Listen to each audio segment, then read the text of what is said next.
I'm here with Lola Taylor, who is an old friend of mine, and we've known each other since we were about 13. We've both been in the hospitality industry. You spent 16 years in hospitality, and most of your time is at the state buildings. Is that right? Yeah, correct. One particular restaurant? Mostly Longchamp, and then Petition Kitchen as well, and then wherever they really needed me, I guess. Yeah, that's exactly how it is. Like wherever we need you, we'll go. Yeah, that's hospitality for you. Exactly. And so, as friends, our journey is also continued now into the mental health space. I'm a counsellor in addiction, drug and alcohol, and Lola is a counsellor as well, focused on child and adolescent trauma. So you're focused on that kind of trauma lens and trauma-informed practices. Yes. Yeah. And so I put out a little bit of a call to social media to see who would like to come in and who is the right sort of participant to be able to help us with sleep strategies. And we've had so many phone calls on this topic already, and we're really excited to share what we've come up with because it's real. It's actually based on what it's like to be at work as a hospitality worker with, all the different concerns and troubles and, different shift stresses and things that come up as well. 100%. Yeah. So I guess to jump into it, for those who have been following along on this series, we're actually looking at the Healthy Mind Pyramid. And the Healthy Mind Pyramid is a concept that we do and we roll with here at Healthy Mind Menu. Imagine a pyramid, which basically looks at the foundation of all the different elements, what we need in order to have a healthy mind and good mental health, mental well-being. And so we've started from the top down in our sessions, looking at downtime, physical activity, nutrition, connectedness. And today we're looking at the foundation of a healthy mind, which is sleep.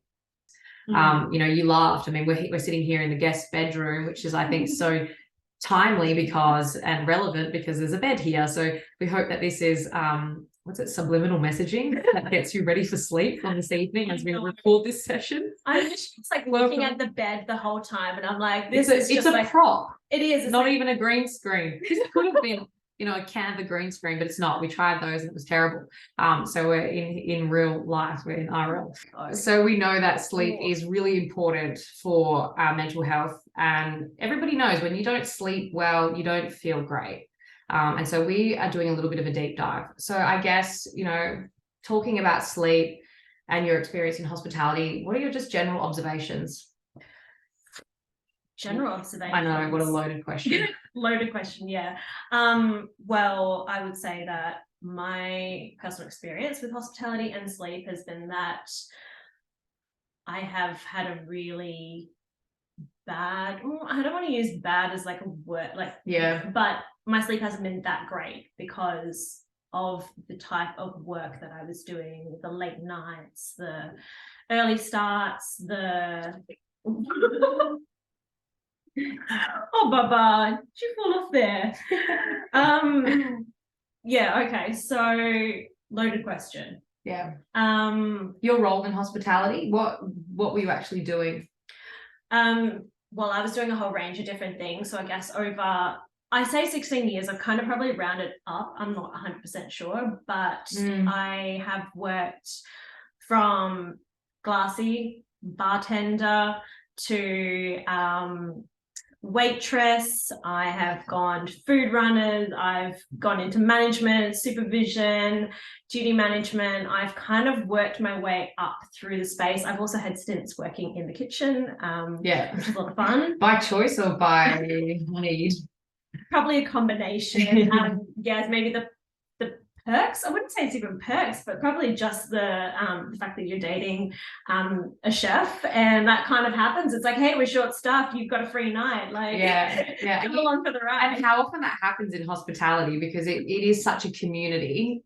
You good there, mate? Yeah, he's all right. He should actually settle. I think he's very overtired.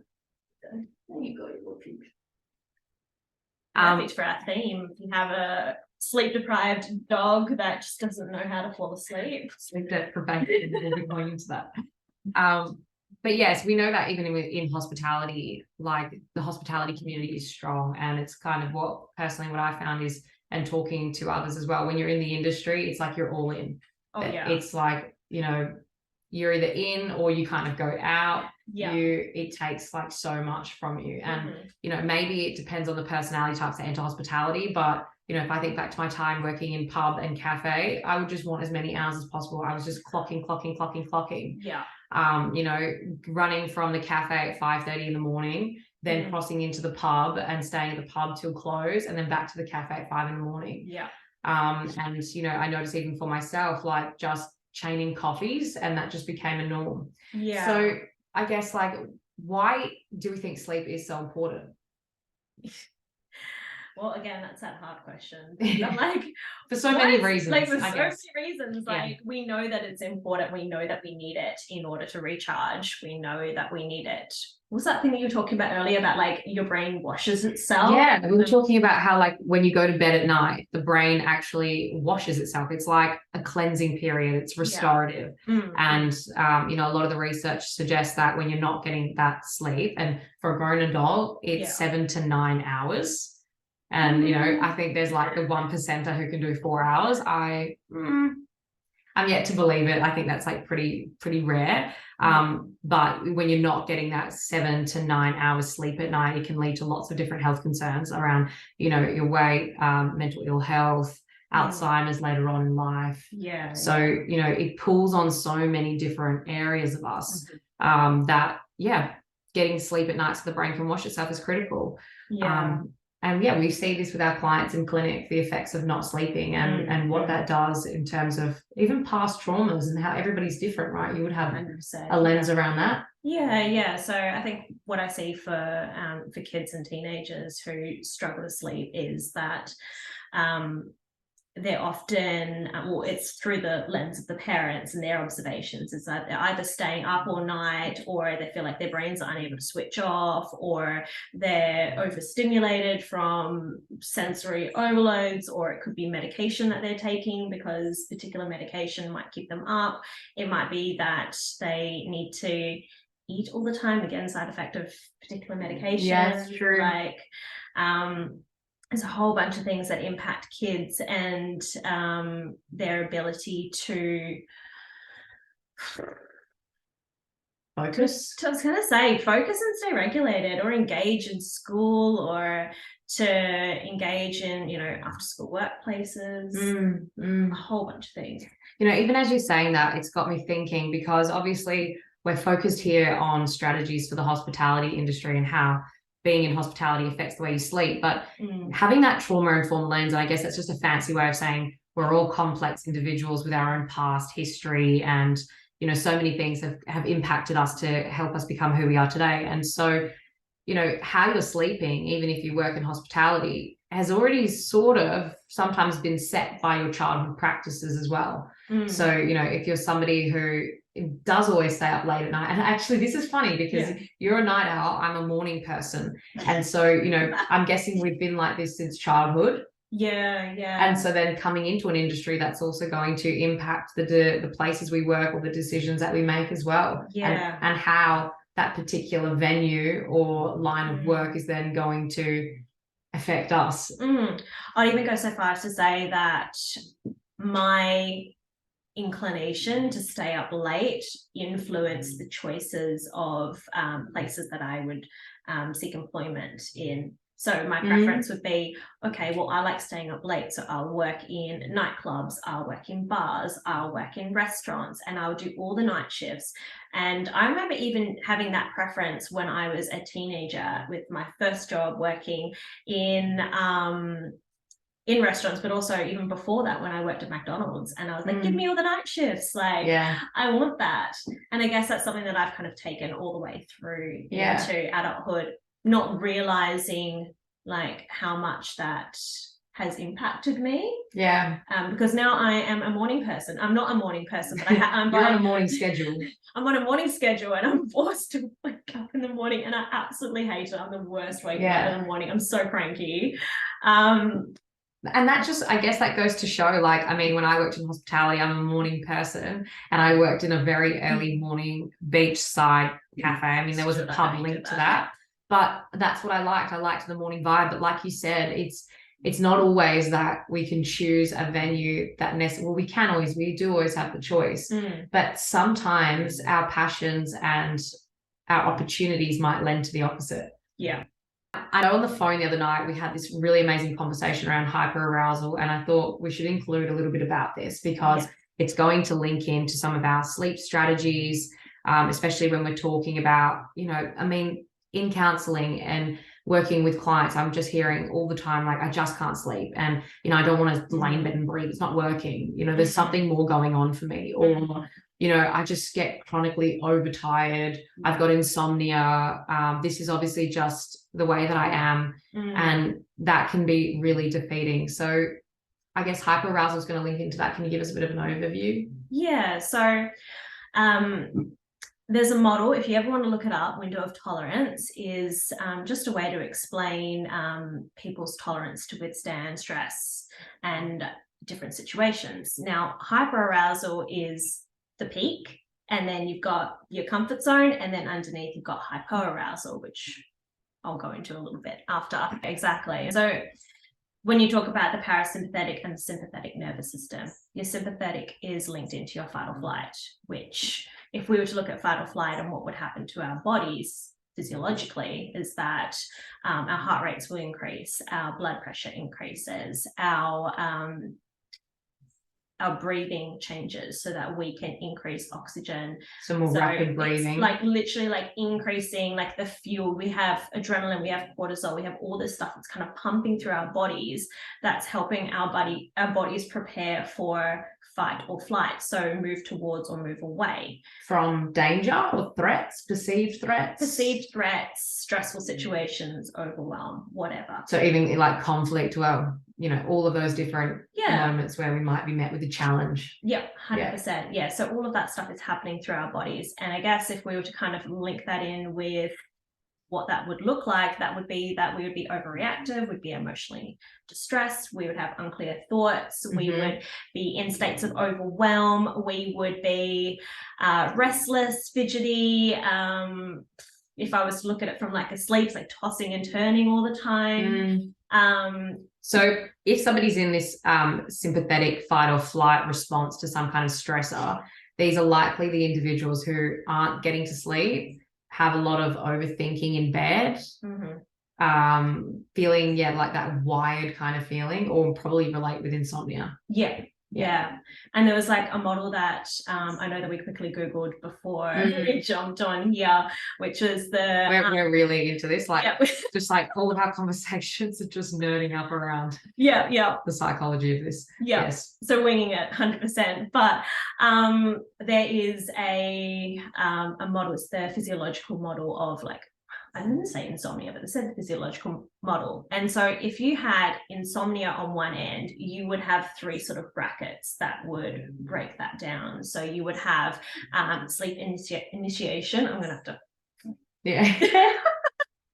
sleep initiation problems, so difficulty going to sleep, sleep maintenance, which is actually maintaining sleep, and then non-restorative sleep. So staying asleep, and then non-restorative sleep is in not having that kind of rapid eye movement, deep REM sleep. Or deep sleep and then REM. So according to my watch, it's two separate things. Yes, that's probably true. Sorry, I'm like, well, let's go with it according to my Garmin watch. Those are kind of the three bracket or three sort of like frameworks, I think you could say, that would link back to hyperarousal. So hyperarousal, these three things equals insomnia. And something that I think a lot of people in hospitality can relate to. So by the time we're noticing that, or we're feeling like we're somebody who has insomnia, diagnosis or not, we feel like we're barely sleeping, we're not getting to sleep. We're, even sometimes that feeling like you haven't even slept, or you've just been in the most shallow sleep, that kind of hypervigilance, like to any sound that you're sort of waking up towards. What we're noticing then is the way to address that is, first of all, breaking it down, what's happening as I'm getting to sleep, what's interfering or what's happening while I'm maintaining sleep. And then what was the third category? Non-restorative sleep. Okay, so then looking at, am I actually getting any restorative sleep, that deep kind of aspect of sleep as like, well? Am I waking up feeling like I am Shattered. rested? Or am I, waking up feeling like I'm shattered, like I haven't even slept at all? Like, what was the point of me actually going to bed? Like, I might as well have just stayed awake the entire night and then continued on with my shift in the morning, because, well, like, that felt like a waste of time, and I've actually woken up way worse than I was when I fell asleep. Yeah. So this is the hyperarousal. Now, what's going on with the other side to that, this kind of like freeze mode? So that freeze mode is where we look at people who are kind of stuck, who feel immobilized, who are lethargic. Some people may observe that as like, oh, they just seem to be like really unmotivated, but or lazy. Some people call these people lazy, I guess. But there's so much more to that. There's people who are often depressed and feel really sluggish. So I guess that's kind of like the opposite, and that would be where we shut down. Yeah. Okay. So we're like, our bodies are shutting down. We're doing what we can to conserve and to restore in some way, shape, or form. But the opposite being, I'm going to be like ramping myself up, doing what I can to fight or flight. So fight, flight, freeze, and then optimal is like in the middle. So that's kind of like the sweet spot that we want to be in. Okay. So I'm getting what you're putting down. We've got like the people who tend to be up on, these are probably what we would describe as those kind of high energy A-typers who go probably a bit more hyperactive, a bit more overtired. And then we've got, the guys who kind of sit underneath, maybe feeling like so slow, can't get moving, can't find the energy, blanking in my head, a little bit frozen or stuck. Yeah, I would kind of go like one step further and say that it is a response to the environment and to the situation that you're in. It's not necessarily like individuals being in those particular spaces. It's more that it's kind of like fluid and free moving. Okay. So we could go through either of those states. 100%. Like, there are times where people, and I don't know if anyone can relate to this, is they go through a really stressful situation, a really stressful service. They had to be on 100%. They were so short-staffed. They were trying to cover as many tables. They were running off their feet. So that, I would say, would be like a fight or flight response. Yeah. And then coming down from that, instead of coming down into what is like your chill space, your window, where you feel comfortable, your calm zone, whatever words you want to use, where your body feels like they are like relieved and safe. Like engaging, they've got the social engagement, they've got joy, there's groundedness, there's being like in the present moment. Instead of dropping through there, they drop all the way through to the bottom into freeze. And it's not so much that they're like stuck, immobile, freeze. It's like, oh my God, my body has just been through like an absolute washing machine, and it's gone through an absolute cycle in service and has come out the other end. And I'm just like, I don't know what to make sense of. Like, my body is just shattered. Yeah. And I think we call that, you're done.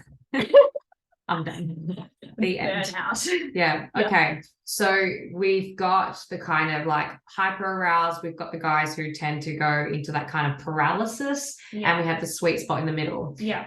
Any individual could go from either or either, depending on what's happening in that day. Yeah. And so what's deciding, how we're reacting is what's happening in our environment, what's going on with work, what kind of stresses there are. So I guess, when we're thinking about sleep, trouble with sleep issues, really we want to go back to the root cause, which we love, and actually starting, and the root cause is never one thing. It's a combination of things, right?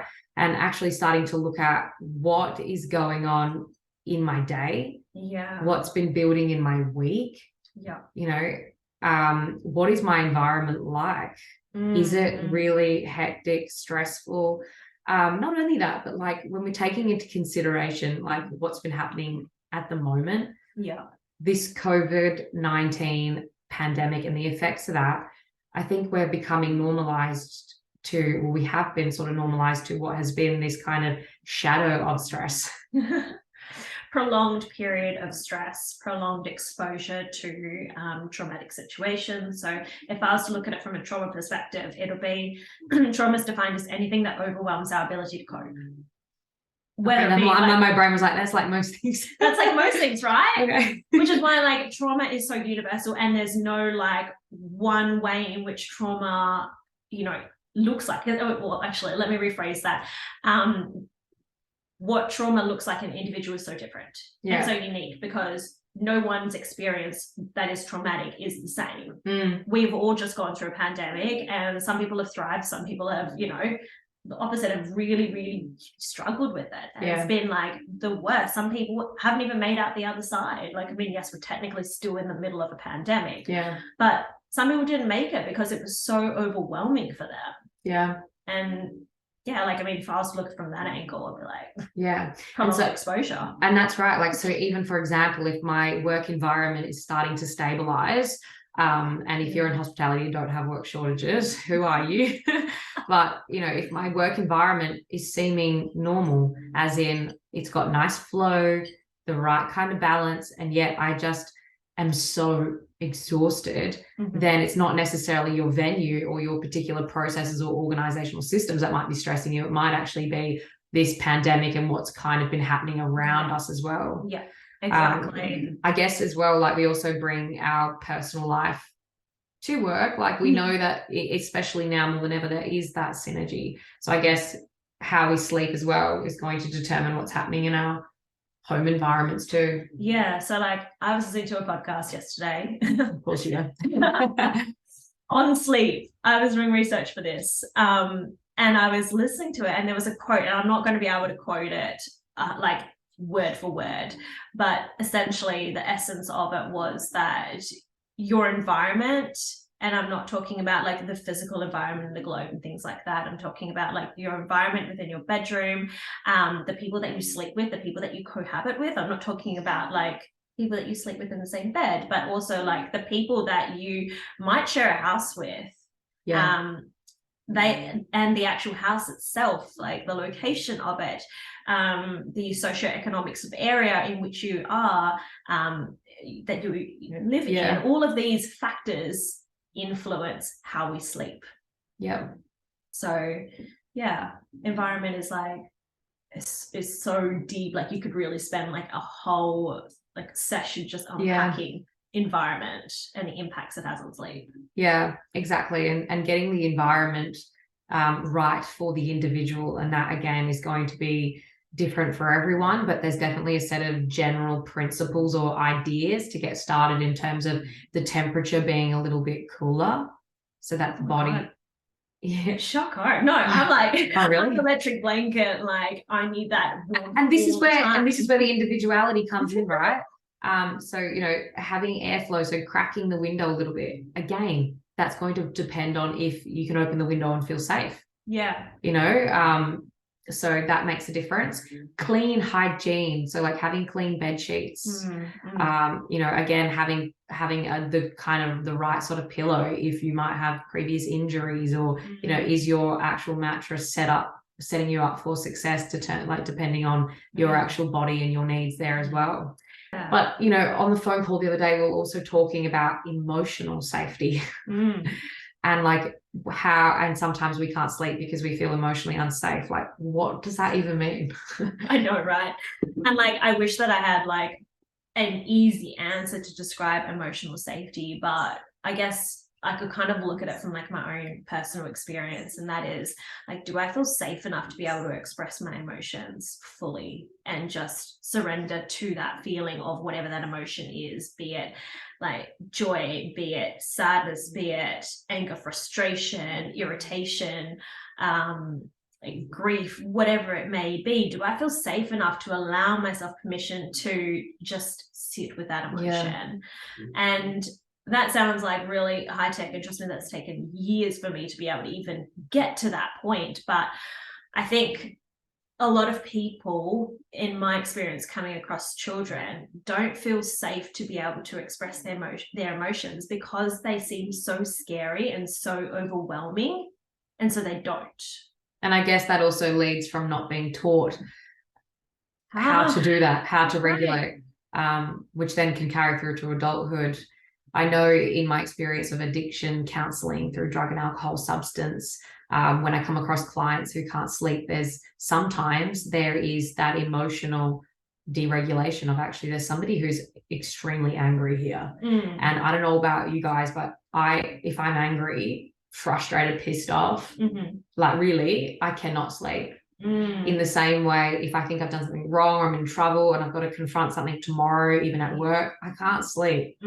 And what I'm needing is to process this feeling that is happening so that I can actually get a good night's sleep. And, you know, I see this a lot in relationships as well, which we all have relationships with friends, mates, partners, where if you're in an argument, and like, you know, like you can't, what's the saying? Don't go to bed angry. Yeah, don't go to bed angry. Yeah, well, I don't even know how they say that, because who can go to bed angry? Like you can go to bed, but you're probably not going to be sleeping. Yeah.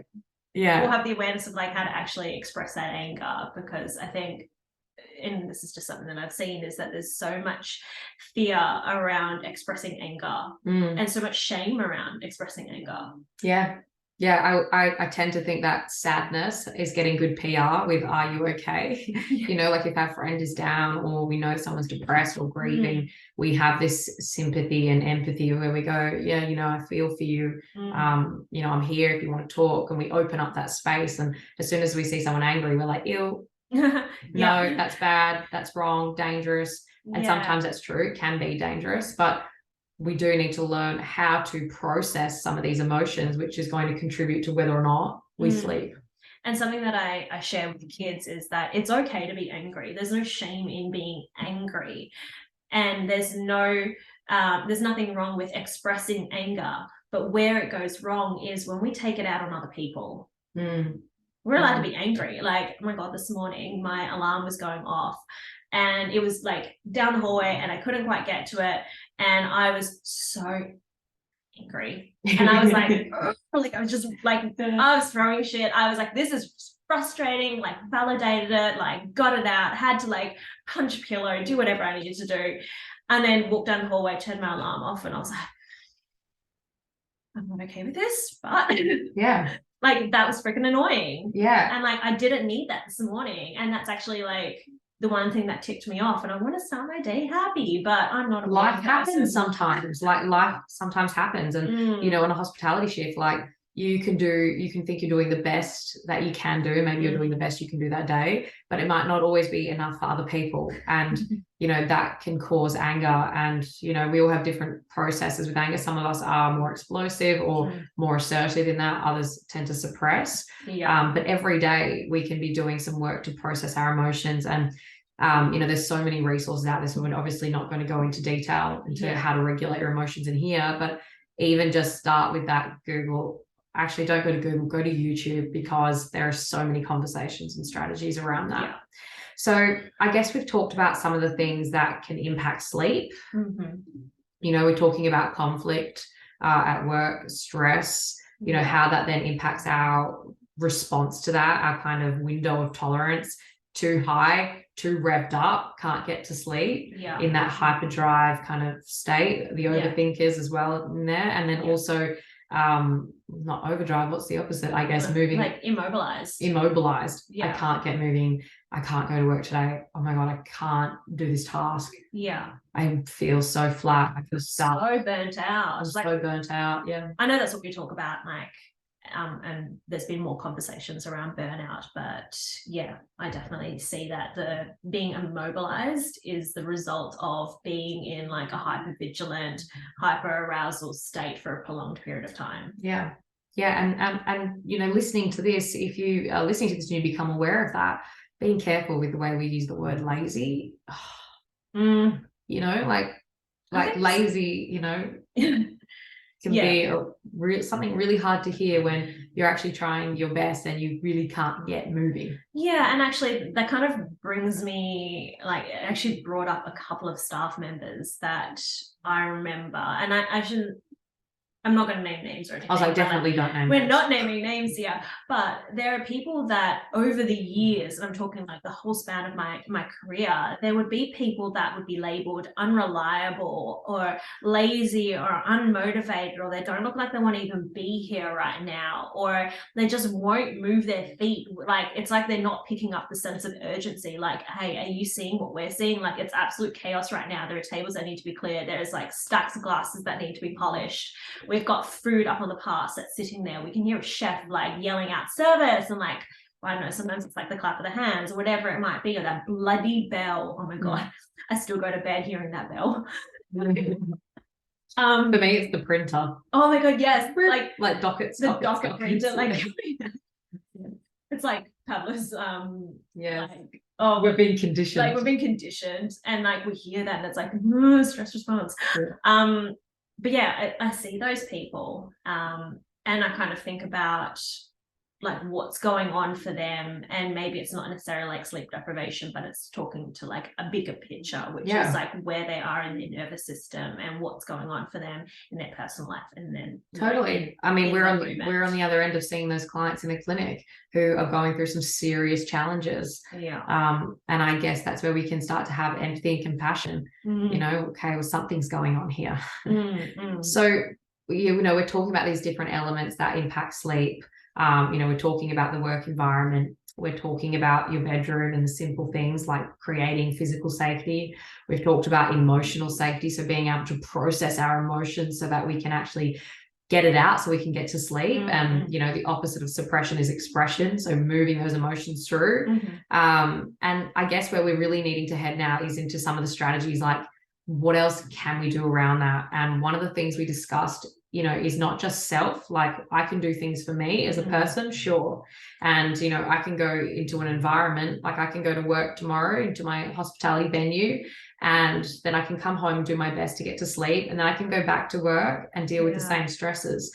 So at some point, there also needs to be some kind of organizational change. And we were discussing rostering. Yes. And some of the challenges around that, which obviously can impact sleep in a big way, shift work. Yeah, exactly. And I think that as an individual, you have control over the shifts that you take and the times in which you take. Always? Not always. Not always, but hey, you do get a preference. Like, I'm available at this time. I'm available on this day. So yeah, you do have some control over it. And I guess the feeling that I get with hospitality is the sense that you were so loyal to your family, like your hospo fam, and you kind of go through hell together. You go to war, you go to battle together. And there's something about that experience that is so bonding that, like, I was talking to someone who I met 12 years ago today, and it felt like I was with them yesterday in the trenches, like working at Print Hall and getting through one of those hectic services. And so, yeah, there's something about that's really bonding. But it also means that boundaries get blurred. And so sometimes you're willing to pick up that odd shift because you know that if you don't like pick up that shift, then the team's really going to struggle and you don't want to. And that's like a guilty kind of feeling that you might be sitting with, like, oh, like, should I do something for myself? Should I have a night off? Or, but no, hang on, like, they're going to be like really, really struggling and they're so short staffed. And so like, I'm going to do it to help them out because I want to help the people that I care about. I want to help my family out. So there's that. And then there's also the reverse guilt on that one, which is from management, which would be like, hey, like, we desperately need you and we're going to really struggle if you don't actually come up to, you know, like show up to this shift and you're the only person that's left. And we've called absolutely everybody and we just really, really, really, really need you. Like, can you please? And it's like, oh God, like, okay, well, you've begged, so like, I guess. And it's so hard to put boundaries in place around that. But that is the word that was kind of going through my mind. I'm like, no, we're not listening to respond, Paisley. But I was like, boundary. Boundaries. So, you know, being able to somewhat, depending on your contract or what kind of employment you have, whether you're casual or full-time, somewhat negotiate with your employer or manager, supervisor, the shifts that you need or the shifts that can work for you.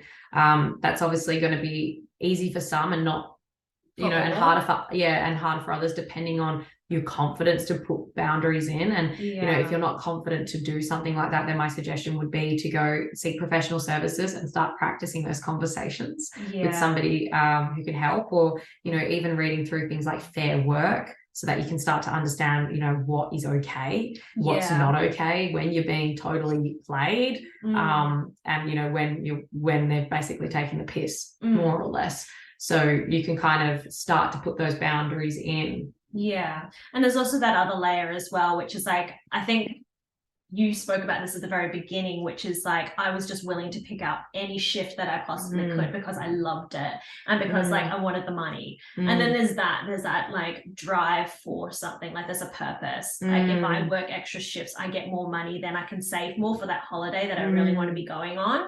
So there's the motivation to actually to do stuff. But if that's going to be your go-to and that's going to be something that you want to be doing, then also making sure that you make time for self-care and make time for yourself amongst that, because it's so easy to get caught up in that cycle and to continue to do those 8, 9, 10 day shifts in a row. Been there. And like that's like that's awful. Like your system is so like exhausted. Like I don't know, like if anyone can relate to that, but that feeling of like I've just worked like however many days in a row without a break, and my body is literally just hanging on by a thread for that day off. Yeah, exactly. So being able to have some kind of conversation around your shift hours, you know, giving yourself a little bit more personal power there. And sometimes it means you do leave different workplaces to move to areas that are more flexible, and that's not necessarily saying that that's bad practice. It just means I actually need to find something that works for me, and that changes over time. Like if you're going through something stressful in your personal life, like divorce, or something in your relationships, a grief, physical injury, these are all things you're going to have to negotiate, and things that will change. So dropping down to casual, you know, moving into different kind of business, a different kind of role, and nothing's forever. You can always pivot again, but finding what works so that, like you said, you can maintain that balance.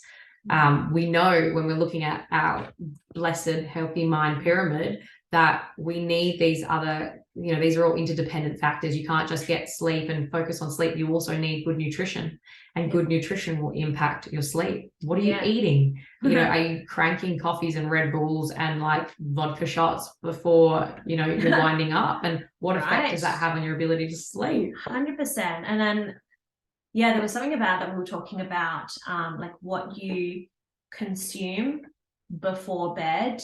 And I'm not talking just like in what you eat and what you drink, but also what you're like watching can either help prepare your body for sleep or actually have the complete opposite effect and actually rev yourself up. So like even exercise, like exercising before bed is like pumping your body with like all the chemicals that you need to be able to like get going, and you're actually trying to like do the opposite. And so I guess even with exercise, then it's about moderating what kind of exercise. Like I need something that is going to bring me into a restorative mode. It could be actually something like yoga, stretching, you know, picking the kind of movement that's going to serve you. Exactly. I know that when we were talking about ways in which we regulate our nervous system, so if we're in hyperarousal for a service and we're feeling really stressed and overwhelmed and we need to bring ourselves back down, a lot of ways in which people do this in hospitality is through staffies.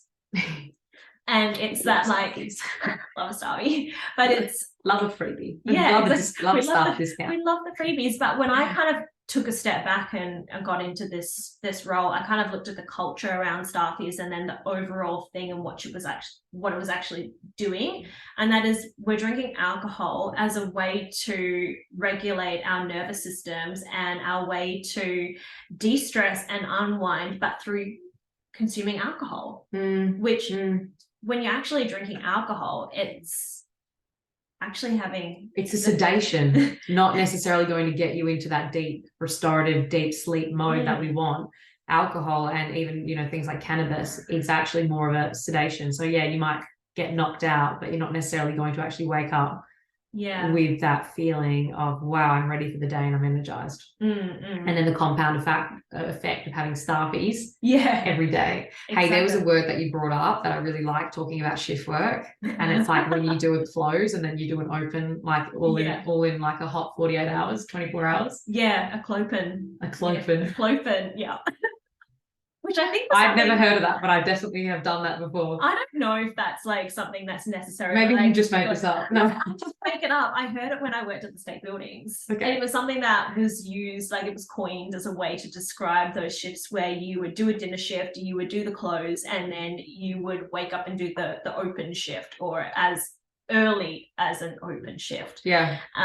And yes, there were boundaries in place around making sure that there was a certain number of hours between when you would finish your evening shift to when you would start your morning shift. There was boundaries around that. But your body still was like, oh my God, they've just been through hell. It's been like a dinner service, and like now I have to go like back up and do like a morning shift. So yeah. And I like the idea of when you said clopen. Yeah. I said just coping. And so it's kind of like, if you're doing a clopen, you're probably just coping. And, you know, it's okay to pull like all-nighters sometimes, but we all know the effect that has. And then on the opposite end of that, once you finish that clopen, actually, what are you going to do to kind of, you know, make up for that? And it's, you know, one of those things about sleep. You can't sleep in advance. Like you can't catch up on extra sleep so that, you know, this weekend I'm not going to have enough and I'll just sleep 48 hours. But you can actually catch up on sleep. So, you know, following things like that on a Saturday, you know, instead of filling your calendar, maybe use that Saturday, that Sunday, that Monday, whatever your day off is, to actually just have slow, do less. Catch up on that sleep, have a nap, have a few naps, whatever it is you need to feel refreshed again. And I know that there's people in hospitality now that work Monday to Fridays and do have their weekends off, because that's the way the venue is sort of structured, and the opening hours and whatnot. And I know from someone who now works Monday to Friday, I feel the need to fill my Saturdays and Sundays to the max. So I'm really maximizing on everything that I actually want to achieve and who I want to see, and all the things that, you know, I might not have been able to achieve during the work week, working like 8:30 to 4:30. And what I've noticed for myself is that I feel so exhausted come like Sunday, when I realize that I have jam-packed my Saturday to the brim, and then I've actually got to wake up and then do a whole bunch of stuff on my Sunday because I've booked myself in. And I actually know like what I need is a complete day of just being able to unwind and go at my own pace, and not have responsibilities, and not have errands to run, and not have like a gazillion catch-ups with people. It's just about like being around, you know, the people that support and lift you up, and who aren't going to like rev you up and, you know, want to like drag you out to, you know, a bar or whatever, or, you know, it's just like, hey, like you want to sit on the couch and watch a movie with me and have an early night, or like, hey, do you want to go to a yoga class together? Beautiful. And that's one of the things that I was going to bring up in terms of sleep strategies is this aspect of mindfulness, meditation, breath work. There's so many different styles and formats and ways in which that you can meditate. People say, oh, it's just not for me. Well, if it's just not for you, you're probably hyper aroused. And, you know, maybe there's something more entry level that can get you started. You know, so you don't have to sit and try to think nothing for 20 minutes, but there are simple approaches like breath work and, you know, even journaling, you know, so, you know, being able to actually write down what you're feeling. If you're somebody who can't sleep and you're wanting to process your emotions, write down what's pissing you off.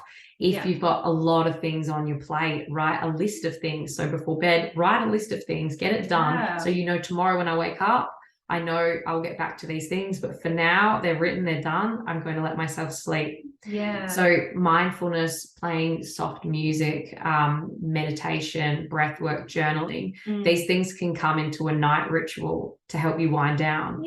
But like you mentioned, if your workplace is quite stressful, there's all these things you can do through the day to prepare you to be a little bit more relaxed by the time you get home. So having these little check-in points perhaps throughout your day where you just take 5 and you kind of have these little regulation points where you can regulate myself.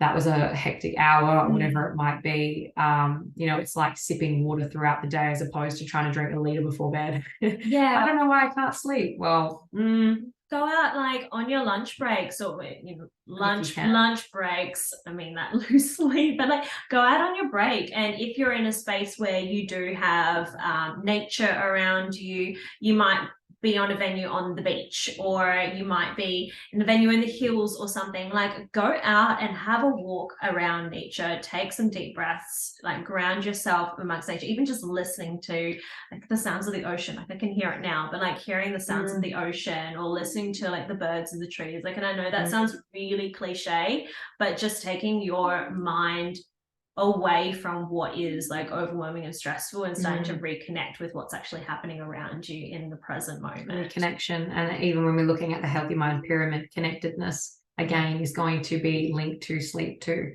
and how well we sleep. I've got one point though I really want to add on to journaling, because I know that we've just been like on a roll here. But just on the point of journaling, notepad and pen. Don't use your phone, because your phone is again another thing that with the screens and all that, and I'm not technical, you know, about all of that stuff, but I know that that will actually impact your ability to sleep. So if you do feel like the need to jot things down or anything, notepad and pen by your bedside table or under your bed, or wherever you feel like is going to be helpful, so you can jot things down. Don't do like, for me, what I used to do like way back when was to have like my notes on my phone, and I would just write and write and write. Yeah, it's convenient and it's effective in that sense, where you can capture something. But you know, even in my experience of journaling, when you have to write, you have to slow down. Like when you're on your phone, you can be quick. You can type quick for the most part, or voice note. But when you are writing in a book, pen to paper, you slow down. It slows your thinking down, like you're just behind yourself. So it's like you're transcribing. And I think by the time you go slow enough to write that down, you actually are put into the position to feel your feels, which is part of that processing as well. And regulating our system. So we talk about moving from that state of hyperarousal back down into our tolerance. Our imagine if everyone was hanging out in the window of tolerance and hospitality. Oh my God, that is so fab. So fab. And I love it. I mean, look, and just for, I don't know about you, but like for me as a clinician, I still struggle with being able to stay within my window of tolerance on a day-to-day basis, because sometimes I sit with clients who are so hyperactive or are so overwhelmed or really struggling, or it might be something that they say and I'm like, oh my God, like that's a lot. And like I can feel like my heart rate increasing. I can feel like my body having this like physiological response to what's happening, and I can see myself moving way out of my comfort zone. Yeah, this is not something that you just achieve like, okay, I'm at the perfect level now, I'm done. It's always a work in progress. Every day is changing, and we all impact each other. So even if you're feeling like at your peak and your best, you're still going to be impacted by those around you. Even with the best boundaries in the world, we're all human and we all impact each other. So I guess another thing, and like this is that whole window of tolerance thing, but like the more you self-care, the more you look after yourself, the more you put practices into place to support and nurture yourself, the wider your window of tolerance actually gets.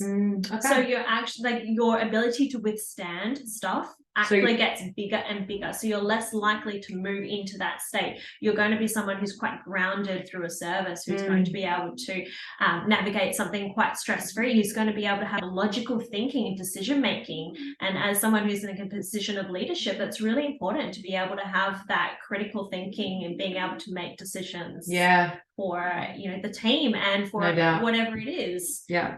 I guess what you're describing is resilience. And when we talk about resilience, how do we build resilience? Well, let's increase our window of tolerance. So first of all, let's identify when we're not in it. And then let's have a look at some of these strategies and the practicing of these strategies. And you laughed when you came over, you had a little chuckle as you went to my fridge. There's actually a chart of all the things that keep me healthy and the things that I love, which includes sleep strategies, connection strategies, nutrition. And like, let's not kid ourselves. Let's come back to basics. We need reminders. And, you know, that reminder on the fridge, I stopped seeing it after a while. And so I can pick that up and put it somewhere else. Yeah. So as we keep each other accountable, we can also use our phone or different, you know, posters, post-it notes around us to remind us of these things until they become habitual. Yeah. And then, you know, even our habits sometimes need a bit of a refresher. Exactly. I mean, I'm one of those people that they get bored. I get bored quite easily with particular things. Like I go through a phase where I'm like, I love yoga, and like I'll do the yoga, and then I'm like, okay, I'm bored of it now. So like, and then I go into a slump, and I'm like, okay, now what do I want to do? I'm like, oh, I'll try Pilates, or I'll try you know, something in the gym, or I'll do horse riding, or whatever it may be. I like switch it up. I bought horse riding, so extravagant. I know, right? It's really expensive. I'm like, how are you horse riding in hospitality? I used to really? go horse riding, and I found so cool. like working with an animal that you're somewhat having to try and terrifying, like not funnily enough, actually really regulating. Well, they say like there's that kind of horse therapy or equine therapy. Is that what it's called? Horse therapy. I wanted to get into that. I still do want to get into that. Maybe you will. Maybe you'll combine equine therapy for hospitality, and we can all something like that. Right? Okay, I'm going to put that in the schedule or something to coordinate. Maybe healthy mind menu horse riding. Brilliant. Put it on the menu. Horse riding is on the menu. Anyway, I know we've run over time, but I don't see any value in cutting off a good conversation that we're enjoying as well. So I guess I just want to say thank you for coming along. What I'm loving about Healthy Mind Menu and what we're building here is that people in the industry, past workers, current employees, employers, are wanting to jump on board and have contribution because we're passionate about the industry and we're passionate about our ability to give back. I mean, we're in a service industry. We're all about giving. And when we give and, you know, when we're giving our time to Healthy Mind Menu, that's also giving back. So we've got this beautiful thing that's happening. And I can't wait to hear more about, you know, your journey, your support, and how we can keep bringing you into what we're doing here.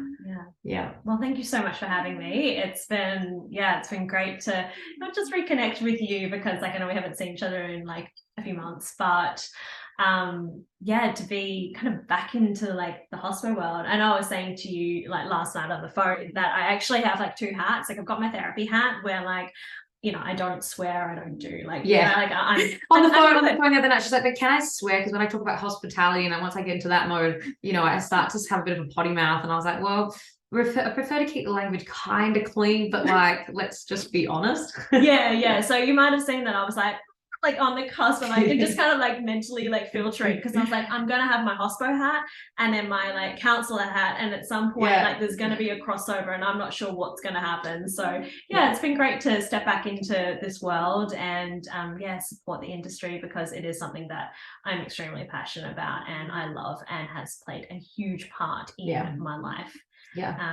Working in the industry or not, you know, even being on the other end as a customer, how can you not love, respect, and value hospitality? Right. Like you always have a place where you go where you know the workers there are including you in their practice, you know, sharing with you everything they've got to offer, and amazing.